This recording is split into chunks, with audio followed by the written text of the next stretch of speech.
നോറയ്ക്ക് ജിൻഡോ പുതിയ പേരിട്ടിരിക്കുകയാണ്. വേറൊന്നുമല്ല, തേപ്പരാജ്ഞി എന്നാണ് ജിൻഡോ വിളിച്ച പേര്.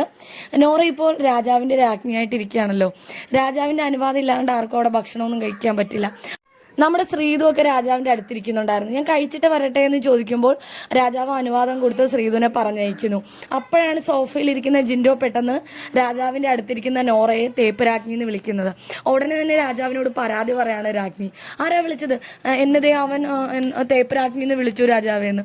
അപ്പോൾ ആര് വിളിച്ചു? ദേ ആ ജിൻഡോയാണ് എന്നെ വിളിച്ചതെന്ന്. നോറ ഇരുന്ന് ചിരിക്കുകയാണ് കേട്ടോ. അപ്പോൾ നോറ രാജാവിനോട് പറയുന്നത് കേട്ടിട്ട് രാജാവ് ഞാൻ നിന്നിൽ ഇംപ്രസ് ആയിക്കൊണ്ടിരിക്കുകയാണ് എന്നൊക്കെ നോറയോട് പറയുകയാണ്. അപ്പം നോറയ്ക്കാണെങ്കിൽ നാണം കൊണ്ട് വയ്യ, ചിരി കൊണ്ട് വയ്യ. നല്ല രസമായിരുന്നു കാണാൻ. സിജോയ്ക്കാണെങ്കിൽ ആ ബാക്ക് സൈഡിലായിട്ട് രാജാവ് ഇരിക്കുന്നതിൻ്റെ പുറകിൽ ആ ബാത്റൂമിൻ്റെയൊക്കെ സൈഡിലായിട്ട് ഇങ്ങനെ താഴെ ഇരിക്കുകയാണ് കേട്ടോ. രാജാവിൻ്റെ മാല അടിച്ചു മാറ്റാനും ചിലപ്പോൾ ചെങ്കോൽ അടിച്ചു മാറ്റാനൊക്കെ ആയിരിക്കും. തക്കം പാർത്തിരിക്കുകയാണ്. എല്ലാവരും ഇങ്ങനെ വട്ടമിട്ട് കഴുകന്മാർ പറക്കുന്ന പോലെ പറക്കുകയാണ് നമ്മുടെ രാജാവിൻ്റെ ചെങ്കോലും മാലയൊക്കെ അടിച്ചു മാറ്റാൻ വേണ്ടി. പക്ഷെ ഒന്നും നടക്കുന്നില്ല. നല്ല രീതിയിൽ സായി അതെല്ലാം പ്രൊട്ടക്റ്റ് ചെയ്യും.